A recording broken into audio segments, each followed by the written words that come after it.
Hi, good evening and welcome to our special program as we give you the latest in Thai politics. I'm Nat Bunak. I'm Frank Kanchi. And it's official, Srettha is finally the next Prime Minister of Thailand because yesterday during the parliamentary voting, Srettha actually won a huge majority from the votes between the MPs and the Senate. It's a very comfortable margin, actually. It's 482 votes. And actually, the threshold, the magical number is 382. 375. Sorry, 375 votes. So it's kind of like very good margin there for Pheu Thai and for Srettha to become the Prime Minister. Right, and apart from getting the new Prime Minister, it has finally put an end to the political impasse for 3 months since the general elections in May. Srettha is now officially Thailand's 30th Prime Minister as he has already received a royal endorsement. Following Parliament's selection of the new Prime Minister yesterday, the Secretariat of the House of Representatives submitted a letter signed by the Parliament President to the King for approval. Srettha received the royal command in a ceremony at Pheu Thai's headquarters this evening. Srettha, who's a former real estate tycoon, received overwhelming support from members of parliament and senators in a joint sitting of the House and Senate yesterday. The final vote tally was 482 in favor, 165 against, and 81 abstentions. And of the 482 votes for Srettha, 330 are MPs and 152 are senators.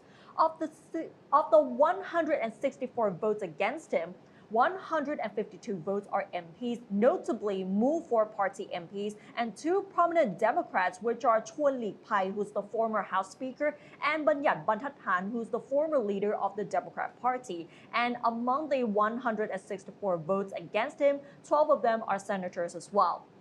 After the voting was over, Srettha, who was waiting for the parliamentary results at the party's headquarters, appeared for a short press conference yesterday to thank everyone for voting for him to become the next Prime Minister of Thailand. ผมในเศรษฐาทวีสินรู้สึกเป็นเกียรติอย่างยิ่งที่ได้รับเลือกเป็นนายกรัฐมนตรีคนที่ 30 ของประเทศไทยผมอยากจะขอบคุณประชาชนคนไทยทุกคนพรรคร่วมรัฐบาลท่านสมาชิกสภาผู้แทนราษฎรอันทรงเกียรติท่านวุฒิสมาชิกทุกท่านที่ร่วมในการโหวตในวันนี้ผมจะพยายามทำหน้าที่ให้ดีที่สุดลืมความเหน็ดเหนื่อยยกระดับความเป็นอยู่ของพี่น้องประชาชนคนไทยทุกคนครับขอบคุณครับSrettha is a former president and chief executive of real estate developer Sansiri, the second largest real estate company in Thailand. Srettha is one of the Pheu Thai party's 3 prime ministerial candidates, which also include Pathongthai Shinawat and Thaksin Mittisiri. During the campaign ahead of the May general election, Srettha pledged repeatedly that he would never partner with Palang Pracharat nor the United Thai Nation parties. However, the Pheu Thai party was in desperate need of as many votes in the House as possible, so they had to renege on these election promises and have welcomed both of these parties into the coalition. Meanwhile, Deputy Prime Minister Wisnu Khreungam said today that the Pheu Thai-led government is expected to assume office at the end of September.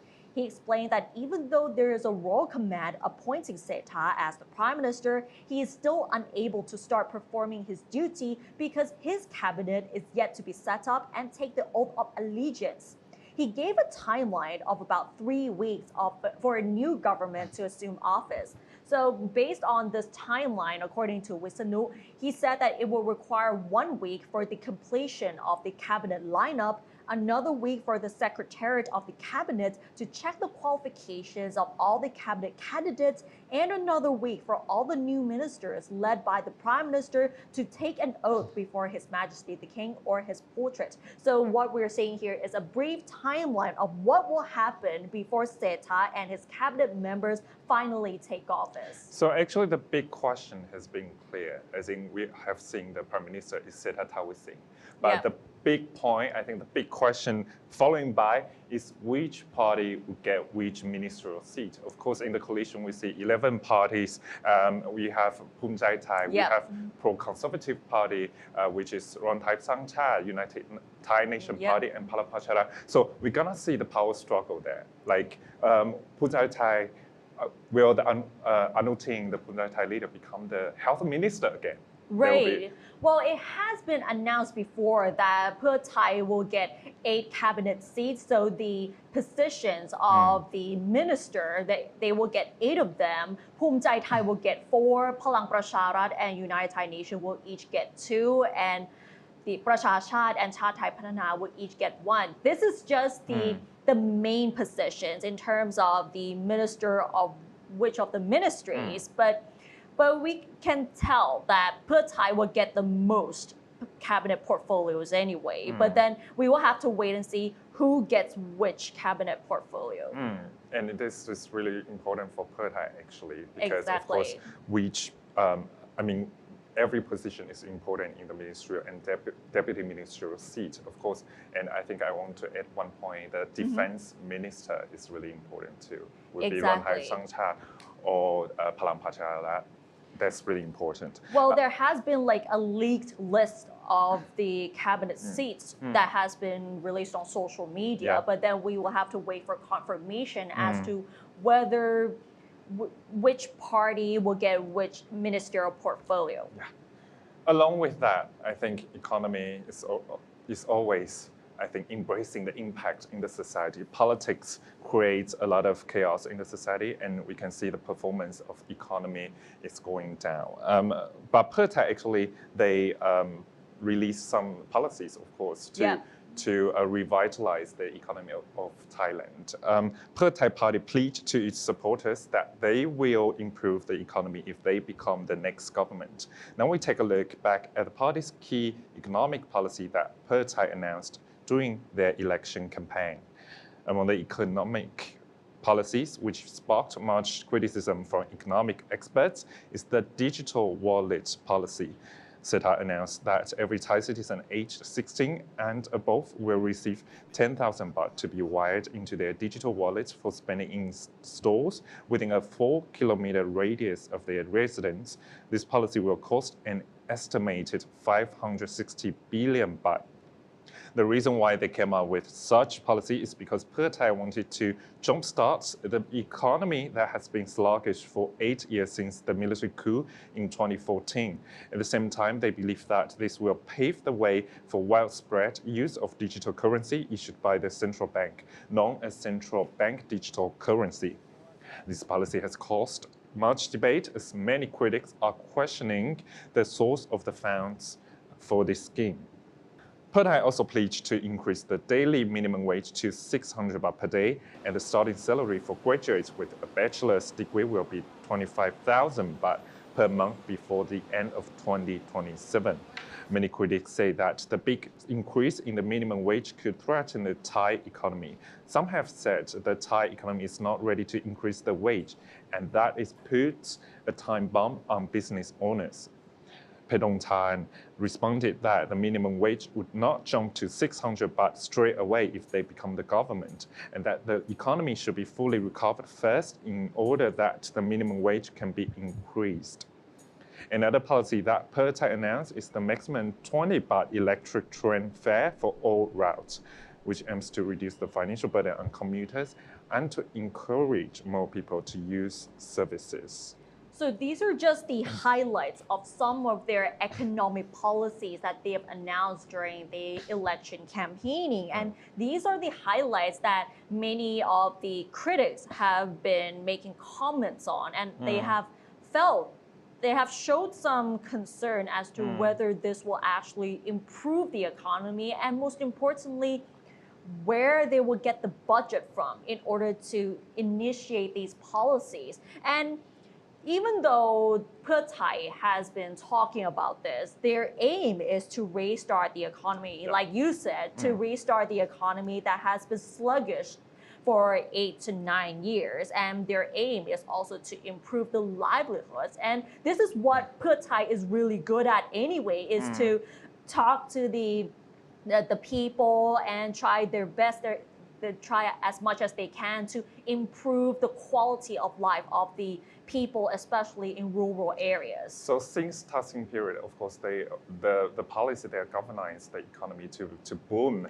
in a way. But right now, this time, of course, after the coup in 2014, right now, Srettha has to find a way to do the same too. The effective kicker, I think, 560 billion baht. Wow, this is a really big budget for government to afford, right? Where, as what you said, where the budget come from? That's a really important point. But after that, actually, Thai Chamber of Commerce, they also say that this budget for 10,000 baht for age 16 and above for Thai citizens could give a boost of 2.5% in GDP. Actually, I talked to Japanese Chamber of Commerce. Right. The president told me that they don't want to see drastic change. The stable, gradually change is really important. Of course, Japan's foreign direct investment from Japan accounts for 30% of all FDI in Thailand. Their voices are really important, is it? Yeah, so I agree with what they said. It should be a gradual improvement and gradual changes to the policies and whatever they're going to do to improve the economy. Because anything that's too drastic will cause a lot of harm. And that is very obvious. And now let's talk about the Move Forward Party. Despite being the largest single party in the House of Representatives, the Move Forward Party has announced that it will work in opposition after the parliament overwhelmingly endorsed Srettha as the new Prime Minister of Thailand. Move Forward Party Secretary General Thaksin told the media that the partnership between Pheu Thai and the junta-linked parties to form a coalition government does not end the political divide characterized by the red and yellow groups, but is collusion to extend the junta's political system. He said that the party will do its utmost to check the performance of the government for the benefit of the people and will coordinate with those outside parliament to effect change in Thai society. Meanwhile, Move Forward Party leader Pheu Thai lamented in his Facebook post yesterday that the party only has the people on its side, saying that in the 3 months since the general election, the political machine has done everything they can to stop the party. He described the partnership between the Pheu Thai party and the two junta-linked parties, Palang Pracharat and the United Thai Nation parties, as buttoning the wrong buttons. He also vowed to continue to lead Move Forward as the hope and inspiration of the people. So what Pheu Thai said on his Facebook post was quite interesting because he's trying to imply that the Move Forward party has no one else apart from the people who voted for him during the general elections as well as his supporters. Very good messages from Pheu Thai because it's kind of a way to talk to people again on Facebook that actually we do our best in the parliament, but right now we have to choose to the opposition side. Yesterday I was in the parliament too.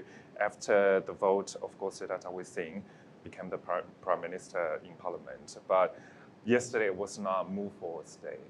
Thai actually the Secretary General of the Move Forward Party, gave a speech in front of actually in the Parliament with despair that okay, we didn't have any other tactic to become the ruling party. Right now we have to become the opposition party, but we still serve the people. Thai citizens. Right, but the Move Forward Party has never been happy with what Pheu Thai is actually doing to begin with the fact that they have joined hands with Palang Pracharat and the United Thai Nation parties, as well as parties from conservative wing, and joining hands with Palang Pracharat and the United Thai Nation party. In the eyes of the Move Forward Party is that they're trying to extend the power of the junta that seized power in 2014. And this actually goes against the beliefs of the Move Forward Party, and they think it's against the beliefs of the voters as well, because many of the people voted for Move Forward Party because they want to see change in Thai society and in Thai politics in general. But then they also felt that it goes against people's wishes, that they want to see a democratic society. That's what from Move Forward stands. Of course, they won the election. They had 30% of the votes. Right now, they also have 151 seats in the parliament. Of course, in May, they join hand with Pheu Thai and other pro-liberal parties. But right now, of course, Pheu Thai had to choose another way to get the seat of prime minister. Of course, they want as many votes as possible. So they did everything they can so that they can finally push Srettha as the prime minister and become the main government as well. But in fact, interestingly, in Thai history, this is not the first time where the winner of the general election becomes the main government. If we go back 4 years ago, Pheu Thai actually won the elections but became the opposition because of the voting system. As we're all aware, the Senate still has the power to select the prime minister. That was why General Prayut Chan-o-cha gets another term in office, and then Pheu Thai and all of the other allies became the opposition. And way before that, there have been parties that became the opposition from time to time, despite the fact that they were the winner of the general elections in that particular year. So enemy will not always be the enemy in politics because they still have to join hands to move forward the government and the country. Because some analysts say that, or we just wait for another 10 months, but I don't think economic system will embrace that impact. It's not possible. So politicians, they have to find a way to go through to move on. I think in this election, Thaksin is another great influence to our political system in Thailand. I'm not saying that it's direct influence, but of course, he is the former prime minister of Thailand. His arrival since his fugitive period for more than 15 years is really important. And right now, he came back to Thailand. Let's take a look of what he has done now in Thailand. Thailand's Correction Department said today that it had to send former Prime Minister Thaksin to the police hospital in the middle of the last night because the department's hospital does not have adequate equipment to cope with his ailments, particularly his heart disease. The department said in a statement issued Wednesday morning that at 11:59 p.m., a nurse in Zone 7 of the Bangkok Remand Prison reported that Thaksin experienced tightness in his chest and could not sleep well. He was also suffering hypoxemia and hypertension. The nurse then consulted a doctor who checked the medical records in files from hospital in Singapore and the United Arab Emirates, where Thaksin had been treated before his return to Thailand yesterday. The files show that Thaksin has several elements under treatment, including high blood pressure and heart disease, which requires spatial monitoring. The department's hospital is not adequately equipped to cope with heart disease, which is life-threatening. So it decided to have him taken to the police hospital immediately, according to the statement. Thaksin was admitted to the police hospital at about 12:20 a.m., and the department has deployed guard there in accordance with procedure. But here's a move to where Thaksin is staying at the hospital, indicating that Thaksin is receiving special treatment than other inmates. Thai PBS reporter asked relatives of the patient who were admitted to this hospital and stay at the Royal Suite on the 14th floor of the hospital building. They found out that the 14th floor has only 7 rooms, unlike other hospitals where one floor would have 30 to 40 rooms. The rooms that are described as Royal Suite are 5 to 6 times bigger than usual rooms. Inside the suite, there's a room for the patient, another room for the relative, and a living room that can welcome 5 to 6 guests. The floor itself also has very high security where VVIP patients will not be sharing lifts with other patients, as they will have their own key cards as if they are staying at a luxurious hotel. Even the names of the patient are not displayed for utmost privacy. Well, so far the hospital said that Thaksin is really on the 14th floor, but without an aircon. So they actually denied the fact that they are giving Thaksin the special treatment. But based on the information that we have, being on the 14th floor, which is mostly reserved for the VVIPs, that makes people think that Thaksin is getting special treatment. But of course, I think the health condition of inmates, any inmate, is really important. Of course, is Thaksin Shinawatra. There might be more comfortable situation for him, but we wouldn't really verify that. But right now, he's in the hospital to get treatment. Yes, but the hospital, the hospital also clarified that Thaksin is not getting special treatment, and they also explained further that during COVID-19, the 14th floor was used for COVID-19 patients before, but now that COVID-19 has eased, they have welcomed all patients, and it actually allows any patient to use that area. But then, considering Thaksin's illness, it requires specialized doctors. That is why he's being sent to the police hospital. So that's why they felt that it needs to be under close attention in terms of his illness, and it requires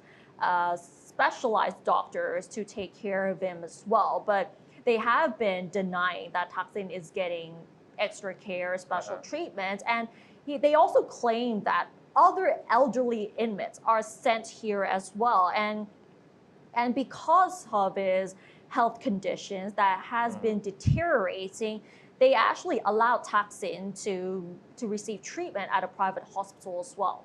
But at the 14th floor, as in Yes. what we said, I think not every elderly citizen, elderly inmates could send to the 14th floor, right? So maybe more comfortable environment for him, but as what the hospital said, it's not really special treatment for him, right? It's just according to... The hospital said that they're not giving them special treatment compared to other elderly inmates, but then because usually that particular floor is for VVIP. So what kind of person you would expect that they will get to use that for?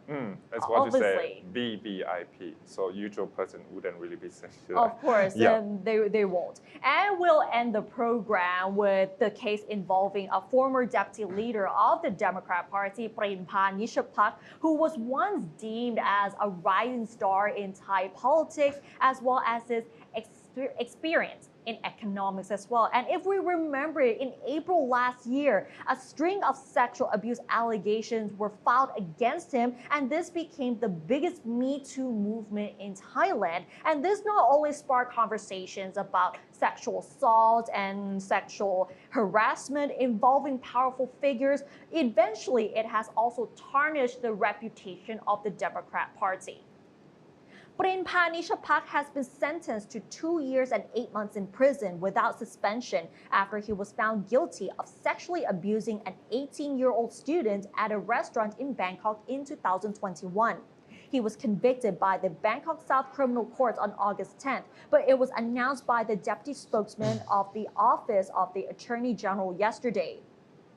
According to the charge, Pheu lured an 18-year-old student to a rooftop restaurant on Sukhumvit Soy 11 in 2021, ostensibly to discuss a job and to teach her about share trading.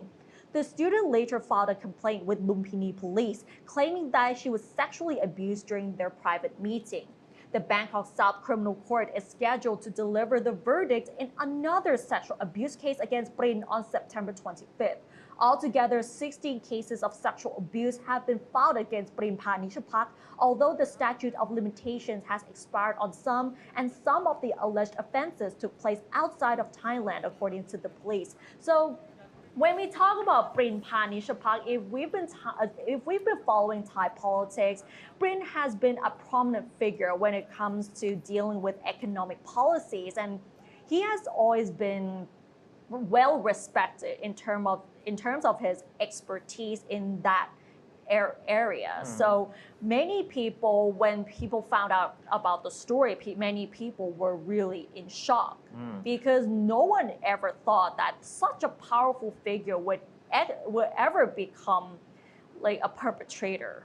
So the performance on the professional area doesn't really link to your personal ethics, right? Because exactly. I think sexual harassment is the bottom line for any politician or anyone in any profession, because this is the bottom line that no one can cross over and you can just hide from that. Actually, I can give you one case in Taiwan. So in July, we have Me Too movement in Taiwan. It started in the ruling party, Democratic Progressive Party in Taiwan, as in one staff in the DPP party reported sexual harassment, but headquarters neglected.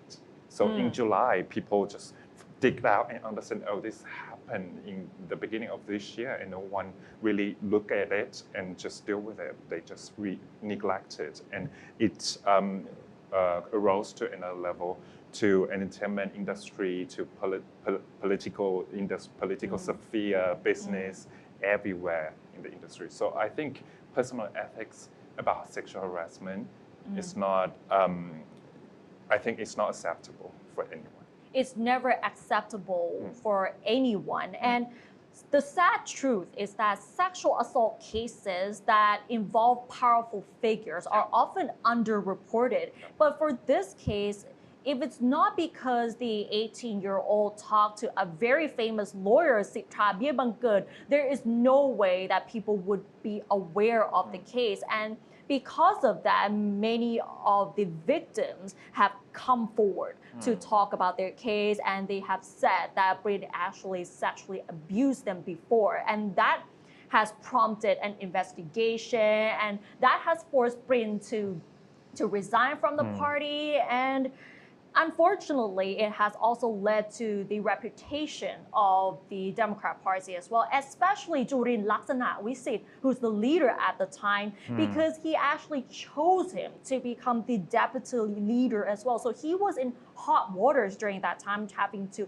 answer the questions, having to apologize to the public on what he has done, what Brin has done rather, and the Democrat Party has to take responsibility on that. And if we remember, during that time, a group of feminist protesters actually held a demonstration in front of the Democrat Party, demanding that there is a thorough investigation into Brin's conduct, as well as to bring justice for the victims as well. So that's why I think one of the reasons that Democrat Party would only get very few seats in this election comparing to previous election, of course, the influence of Democrat Party might go down in terms of this, because of this case too. This is really important. And I think once this sexually assault or sexual harassment case happened in our society, I think the safety net in the society should be revised and reviewed again. When this kind of sexual harassment case really happening in the society, who can they talk to? Which individual or which organization they can really contact, and to just flag this information to relevant organization. Exactly, and we have to admit that the support system there is not strong enough, because many of the victims feel that they're not really, how do you say it? They don't receive enough help and emotional support. Emotional support is the most important thing, because in this society, the social structures does not allow the victims to speak up to begin with. And when they try to speak up, whoever it is, whether it's the police, the judges, or whoever is involved, they would ask the victims in a sense that they're blaming the victims again, and that's another problem. And when it comes to political parties, they have to be more cautious about who they accept into the party. And we don't want to see another case of Brin in any other political party That's again. what you say. If it's happening in political sphere, the superiority will play in the politics, and we wouldn't know which victim is, because they wouldn't really speak up in the public sphere. And especially when society often gives the benefit of the doubt to the powerful and the famous to begin with. And that is a problem that exists not just in Thai society, but elsewhere around the world. Anywhere in the world. Exactly. And that wraps up tonight's edition of our program. So join us every Wednesday for the latest updates in Thai politics. And by the meantime, don't forget to follow us on social media and our website, thaipbsworld.com, for all the latest updates about Thailand as well as analyses. Thanks for watching, and we'll see you next week. สวัสดีครับ